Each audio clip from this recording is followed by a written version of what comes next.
우리가 성경을 읽을 때, 또 찬송을 부를 때 평안이라는 단어, 또 평강이라는 단어, 화평, 평화 이런 단어들을 만나게 됩니다. 그것은 모두 히브리어로 샬롬과 헬라어 에이레네를 우리말로 다르게 번역을 한 것이죠. 그러니까 성경과 찬송가 속에 나타나는 그 단어들의 의미는 모두 다 동일하다고 말할 수 있겠습니다. 이 세상에 누구를 막론하고 평안, 평강, 화평, 평화를 원하지 않는 사람은 아마 아무도 없을 것입니다. 개인이든지 단체든지 모든 사람들은 평안의 삶, 화평의 날들을 간절히 소망하며 살아가고 있는 것이죠. 그런데 우리가 앞에 부른 찬송가 412장을 작사한 코넬이라는 사람은 4절 가사를 통해서 이렇게 반문하고 있습니다. 이 땅 위에 험한 길 가는 동안 참된 평화가 어디 있나? 이 험한 세상 속에 과연 참된 평화, 참된 평안이 어디 있느냐는 그의 질문 앞에서 오늘날 세상의 모습을 돌아보게 됩니다. 국내외적으로 동서남북 그 어느 곳을 둘러보아도 참된 평안과 화평을 찾아보기가 너무 어렵습니다. 도처에 널려 있는 것이 정말 불안거리들이고 산적한 걱정거리들밖에 없는 것입니다. 이런 상황 속에서 이 땅 위에 험한 길 가는 동안 참된 평화가 어디 있냐라는 코넬의 질문은 참으로 의미심장하게 우리에게 다가오는 것이죠. 그런데 이 코넬의 질문은 질문 자체로만 그치지 않습니다. 찬송가 412장 4절은 이렇게 끝을 맺고 있습니다. 평화 평화로다 하늘 위에서 내려오네 그 사랑의 물결이 영원토록 내 영혼을 덮으소서. 놀랍게도 그는 이 세상 어디에도 없는 참된 평안, 참된 평화가 바로 하늘 위에서 내려온다고 노래하고 있어요. 참된 샬롬, 진정한 평강은 세상으로부터가 아니라 오직 위로부터, 오직 하나님으로부터만 내려온다는 그 진리를 그는 터득하고 있었던 것입니다. 그렇다면 여러분, 위로부터 하나님으로부터 주어지는 절대적인 평안과 화평을 어떻게 나의 것으로 삼을 수 있을까요? 찬송가 412장 4절은 그 정확한 해답을 우리에게 제시해 주고 있습니다. 이 땅 위에 험한 길 가는 동안 참된 평화가 어디 있나? 우리 모두 다 예수를 친구 삼아 참 평화를 누리겠네. 평화 평화로다 하늘 위에서 내려오네 그 사랑의 물결이 영원토록 내 영혼을 덮으소서. 이 땅 위에 험한 길 가는 동안 참된 평화가 어디 있냐는 질문으로 시작된 이 가사는 하늘 위에서 내려오는 참 평화에 대한 확신으로 가사의 끝을 맺고 있습니다. 그리고 그 시작과 그 끝이 예수 그리스도를 다리로 하여 서로 연결되어 있는 것을 볼 수가 있어요. 다시 말하면 참된 평화가 없는 이 험난한 세상 속에서 위로부터 하나님으로부터 주어지는 참된 평화는 오직 예수 그리스도를 통하여 비로소 얻을 수 있게 된다는 것입니다. 이것이 바로 성경이 증거하고 있는 참된 진리가 아니겠습니까? 이 하늘로부터 임하는 참된 평안, 참된 평화가 이 시간 예배드리는 여러분 모두에게 충만히 임하게 되시기를 주의 이름으로 축복합니다. 오늘 본문 말씀의 배경을 살펴보면 당시 유다 나라는 다윗과 솔로몬 왕국 이래로 매우 어려운 형편에 처해 있었습니다. 나라를 다스리는 왕들은 하나같이 악을 행하였습니다. 백성들은 정신을 차리지 못하고 헛된 우상들을 섬기면서 참으로 어리석고 불행한 삶을 살아가고 있었던 것입니다. 이런 상황 속에서 히스기야라는 한 왕이 나타났어요. 그는 조상들이 세운 모든 우상을 파괴하고 성전을 다시 깨끗하게 수축했습니다. 그리고 날마다 하나님의 성전에 나아가 엎드려 기도하면서 나라를 바르게 다스리기 위하여 애를 썼던 것이죠. 열왕기하 18장 19장 말씀을 살펴보면 당시 강대한 제국이었던 아수르 왕 사네립은 부하 장군에게 예루살렘을 공격하도록 명령을 내렸습니다. 그리고 하나님을 모욕하고 이스라엘 백성들을 회유하는 악한 말들을 내뱉으면서 유다 나라를 협박하는 편지를 히스기야 왕에게 보냈던 것입니다. 이 편지를 받은 히스기야 왕은 너무나 답답하고 불안한 마음으로 하나님의 성전으로 올라갔습니다. 그곳에서 그 편지를 펴놓고 하나님 앞에 기도하기를 시작합니다. 어떤 내용으로 기도했는지 열왕기하 19장 16절에 보면 여호와여 귀를 기울여 들으소서, 여호와여 눈을 떠서 보시옵소서, 사네립이 살아계신 하나님을 비방하러 보낸 말을 들으시옵소서. 또 19절에 보면 우리 하나님 여호와여 원하건대 이제 우리를 그의 손에서 구원하옵소서. 그리하시면 천하 만국이 주 여호와가 홀로 하나님이신 줄 알리라 하니라. 히스기야 왕은 간절한 마음으로 하나님의 은혜와 도우심을 간구했던 것입니다. 하나님께서는 히스기야 왕의 간절한 기도를 들으시고 친히 역사해 주셨어요. 열왕기하 19장 35절에 보면 그 밤에 하나님의 사자가 나와서 아수르 진영에 있던 무려 18만 5천 명의 군사들을 다 쳤습니다. 그래서 그 많은 병사들이 하룻밤 사이에 다 송장으로 변하고 말았어요. 또한 하나님을 대적하고 모욕했던 아수르 왕 사네립은 자기 몸에서 난 자들에 의해서 죽임을 당하는 참으로 비극적인 결말을 맞이하게 된 것입니다. 오늘 본문 1절에 보면 그때에 라는 단어로 시작을 해요.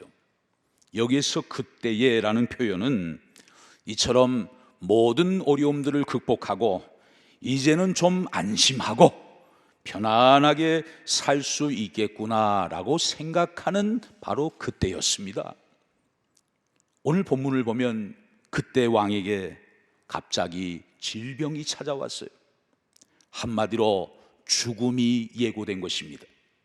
오늘 본문 1절에 보면 하나님의 종 이사야 선지자마저도 히스기야 왕에게 왕은 더 이상 살 수 없다고 최후 통보를 한 상황입니다. 이때 왕의 나이가 39살이었어요. 나라의 혼란은 안정되어 갔습니다. 유다 나라를 위협하던 외세는 다 물러갔습니다. 이제는 좀 편안하게 살 수 있겠다고 생각했습니다. 바로 그때 왕에게 죽음의 소식이 찾아오게 된 거예요. 첩첩산중이란 말이 있죠. 산 하나를 넘어서 이젠 됐구나 했더니 또 산이 나타나요.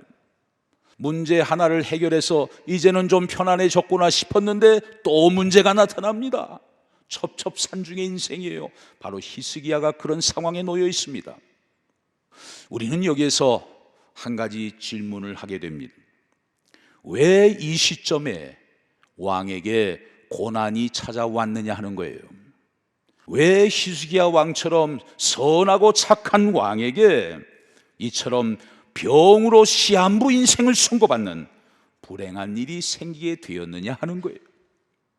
헤롤드 쿠시너가 쓴 왜 선한 사람에게 나쁜 일이 생기는가? 라는 제목의 책이 있습니다. 이 책의 저자인 쿠시너는 천성적으로 착한 성품을 소유한 사람이었어요. 교회를 맡아서 진실하게 목회하는 목회자였습니다. 모든 교인들로부터 사랑과 존경을 받는 훌륭한 지도자였습니다. 그런데 기쁘고 보람된 나날을 보내던 어느 날, 생후 3개월밖에 안 된 어린 아들이 중병에 걸려서 시름시름 앓고 있습니다. 병원에서 진단한 결과 병명이 조로증이었어요.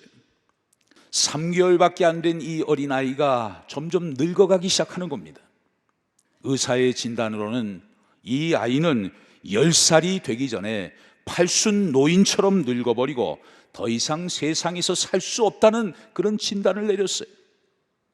이러한 아들의 모습을 바라보고 살아야 하는 그 부모의 마음이 얼마나 아프고 안타까웠겠습니까?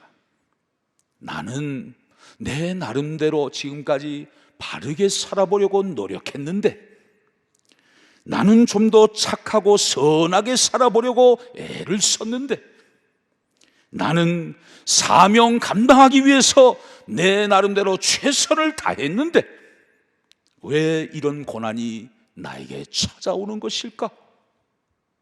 그는 이 문제를 가슴에 끌어안고 오랜 시간 씨름하면서 하나님 앞에 기도했습니다. 어느 날 기도를 마친 그는 이런 결론을 내리게 돼요. 인생의 모든 고난은 나 혼자만 당하는 것이 아니다. 이 땅에 우연한 일은 하나도 없는 것이다. 때로는 받아들이기 어렵지만, 때로는 도저히 이해가 되지 않지만, 이 고통 가운데 반드시 하나님의 선하신 뜻과 계획이 있는 것이다. 길을 막으신 하나님께서는 반드시 다른 길을 열어주신다. 고난을 통해 하나님만을 의지하게 하시고 하나님이 기뻐하시는 인격으로 우리를 다듬으시고 만들어 가신다. 하나님은 땅의 문을 닫으실 때 하늘의 문을 열어주신다. 한쪽 문을 닫으시면 다른 쪽 문을 열어주셔서 우리를 온전히 하나님께로 인도해 주신다. 그는 기도하는 가운데 이러한 깨달음을 얻게 되었고, 그래서 오히려 하나님 앞에 감사하면서 그 모든 어려움을 믿음으로 이겨낼 수 있었던 것입니다. 여러분, 길을 가다 보면 소나기를 만날 때가 있어요. 갑자기 소나기가 쏟아지면 어떻게 하는 것이 상책일까요? 빨리 처마 밑으로 피하는 것이 상책이죠. 이처럼 인생의 곤고한 날을 만났을 때 가장 지혜로운 태도는 무엇일까요? 그것은 바로 기도의 처마 밑으로 피하는 것입니다. 전능자의 그늘 아래에 거하는 것입니다. 여호와는 나의 피난처라고 고백하면서 그 하나님의 도우심을 얻기 위하여 간절히 하나님 앞에 간구하는 것입니다. 시편 91편 14절 15절에 보면 하나님이 이르시되 그가 나를 사랑한즉 내가 그를 건지리라. 그가 내 이름을 안즉 내가 그를 높이리라. 그가 내게 간구하리니 내가 그에게 응답하리라. 그들이 환난 당할 때에 내가 그와 함께하여 그를 건지고 영화롭게 하리라 말씀했습니다. 하나님을 사랑하는 자를 하나님이 건지시겠다는 것입니다. 하나님의 이름을 아는 자를 하나님이 높이시겠다는 것입니다. 하나님께 기도하며 간구하는 자에게 하나님은 응답하시며 그를 영화롭게 하시겠다고 하나님이 약속해 주신 것입니다. 여러분 기억하십시오. 기도가 필요 없는 형통함보다 곤고함으로 인해 기도하는 삶이 우리를 더욱더 복된 길로, 더욱더 유익한 길로 인도한다는 사실을 말이에요. 지금 히스기야는 죽음의 절벽 앞에 서 있습니다. 그 히스기야 왕이 어떤 행동을 하는지 한번 보십시오. 자, 본문 2절입니다. 히스기야가 낯을 벽으로 향하고 여호와께 기도하여 이르되. 지금 히스기야가 뭐하고 있습니까? 기도하는 거예요. 얼굴을 벽으로 향했다. 이 말의 의미는 무엇입니까? 벽은 절망과 좌절을 상징합니다. 왜? 벽은 문이 없기 때문에 그래요. 벽은 더 이상 밖으로 나아갈 수 없는 막다른 곳이기 때문입니다. 히스기야 왕은 지금 절망의 벽 앞에 서 있습니다. 인간의 한계 상황에 다다랐습니다. 더 이상 다른 길이 없었습니다. 모든 문은 꽁꽁 다 닫혀 있었어요. 그때 히스기야 왕은 하나님만 바라보기로 작정하고 얼굴을 벽으로 향하고 있습니다. 하나님 앞에 기도하고 있습니다. 히스기야의 진실한 신앙적인 모습을 우리가 여기서 발견하게 되는 것이죠.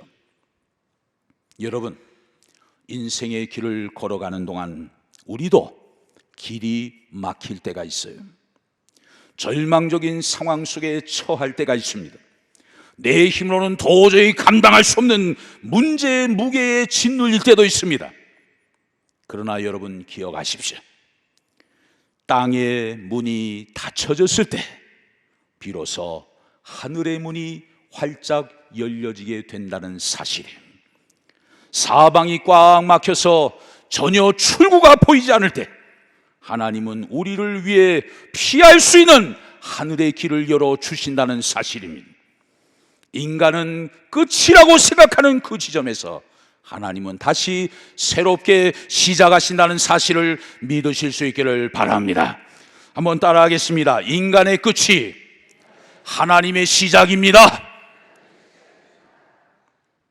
여러분, 여러분의 인생길에 지금 어두운 그림자가 짙게 드리워져 있습니까? 슬픔의 벽, 문제의 벽이 지금 여러분 앞을 가로막고 서 있습니까? 우리가 태양을 등지고 살아가면 언제나 그림자는 내 앞에 있게 마련이에요. 그러나 내가 돌아서서 태양을 바라보는 순간 그림자는 순식간에 내 등 뒤로 물러가게 되는 것이죠. 그렇습니다.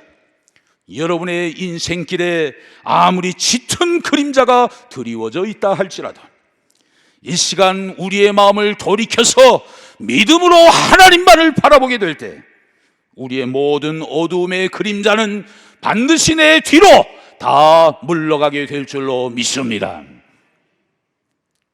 또 히스기야가 이런 상황 속에 어떤 행동을 취했는지 3절을 보십시오. 여호와여 구하오니 내가 진실과 전심으로 주 앞에 행하며 주께서 보시기에 선하게 행한 것을 기억하옵소서 하고 히스기야가 심히 어떻게 했어요? 통곡했어요. 통곡. 히스기야는 하나님 앞에 눈물을 흘리며 기도했습니다. 지난날 진실한 마음으로 하나님을 위해 봉사하며 헌신하며 희생한 모든 수고를 기억해 달라고 기도했습니다. 통곡하며 흘린 그의 눈물이 영혼에 쌓여있던 오물을 다 씻어내 주었고 그 영혼을 맑고 깨끗하게 만들어 주었습니다. 그 눈물로 인해 세상의 불안과 염려와 근심 걱정이 다 사라지게 되었고 그 심령 속에 하나님만이 주실 수 있는 참된 평안이 가득 임하게 된 것입니다. 다윗의 눈물이 그랬죠. 에스라의 눈물이 그랬습니다. 예레미야의 눈물이 그러지 않았습니까? 히스기야는 절망의 자리에서 마음을 다해 신실하신 하나님을 바라보았습니다. 낙심의 자리에서 히스기야는 눈을 들어 전능하신 하나님을 의지했습니다. 지난날 아수르 군대 18만 5천 명을 쳐 죽이신 그 능력의 하나님을 기억하면서 하나님의 도우심을 간구하며 통곡하며 기도했던 것입니다. 마침내 히스기야 왕의 마음의 중심이 하나님께 연락되었습니다. 히스기야의 눈물의 기도를 하나님은 외면하지 않으셨습니다. 지난날 주를 위해 충성하며 선하게 행한 모든 일들을 하나님이 기억해 주셨습니다. 마침내 하나님은 이사야 선지자를 통해서 히스기야에게 이런 소식을 전해 주십니다. 오늘 본문 5절 6절을 보시죠. 내가 네 기도를 들었고 네 눈물을 보았노라. 내가 너를 낫게 하리니 네가 3일 만에 여호와의 성전에 올라가겠고 내가 네 날에 15년을 더할 것이며 내가 너와 이 성을 아수르 왕의 손에서 구원하고 내가 이 성을 보호하리라. 하나님은 히스기야 왕의 기도를 들으셨습니다. 애통해하며 통곡하는 그의 눈물을 보셨습니다. 그리고 그 간절한 기도에 응답해 주신 것입니다. 여러분, 바로 여기에 인생의 문제의 해결의 열쇠가 있는 것 아닙니까? 그 열쇠는 무엇일까요? 그것은 우리가 하나님 앞에 믿음으로 기도하면 하나님이 들으시고 응답하신다는 것입니다. 15년의 생명이 연장된 것, 그것도 참 중요해요. 그러나 그보다 더 중요한 사실은 하나님을 믿고 전능하신 하나님을 의지하며 하나님께 기도했더니 그 하나님이 기도를 들으시고 기도의 제목에 응답해 주셨다는 사실입니다. 할렐루야! 하나님은 우리의 기도를 들으시고 반드시 응답해 주십니다. 하나님이 간섭하시면 불가능한 일이 다 가능해집니다. 하나님이 함께 하시면 모든 고난과 고통이 기쁨과 감사로 변하게 될 것입니다. 하나님께 간절히 기도하는 사람들마다, 하나님 앞에 통곡하는 진실한 눈물이 있는 사람들마다 하나님이 붙잡아 주시고 능력으로 역사하시고 그 마음의 소원을 다 이루어 주실 줄로 믿습니다. 사랑하는 성도 여러분, 우리 교회는 내일부터 한 주간 동안 창립 70주년을 기념하면서 감사 특밤 말씀 잔치를 시작하려고 합니다. 이 시대에 하나님께서 귀하게 사용하시는 훌륭한 강사님들의 말씀과 간증을 통해서 살아계신 하나님이 지금 어떻게 역사하고 계시는지 놀라운 기적들을 함께 나누게 될 것입니다. 또한 주신 말씀을 붙들고 우리도 뜨겁게 기도하면서 문제 해결의 응답을 받는 축복의 주인공들이 될 것입니다. 하나님의 백성들을 향한 하나님의 계획은 참으로 놀랍습니다. 하나님이 내 인생의 인도자가 되심을 믿고 그 하나님 앞에 나와서 내 인생을 온전히 맡기고 간절히 기도하면 하나님이 우리의 죄와 모든 허물들을 용서해 주시고 우리의 아픔과 상처를 다 싸매시고 고치시고 우리의 남은 인생을 소망과 축복의 삶으로 온전히 회복시켜 주실 것입니다. 기도만이 우리 인생의 문제를 깨끗이 해결할 수가 있습니다. 기도만이 꽁꽁 얼어붙어 있는 우리 삶의 자리를 녹이고 풀어낼 수가 있습니다. 기도만이 영적 전쟁에서 우리를 완전히 승리케 할 수 있는 것입니다. 내일부터 시작되는 감사 특밤 말씀 축제에 여러분 한 분 한 분을 주의 이름으로 초청합니다.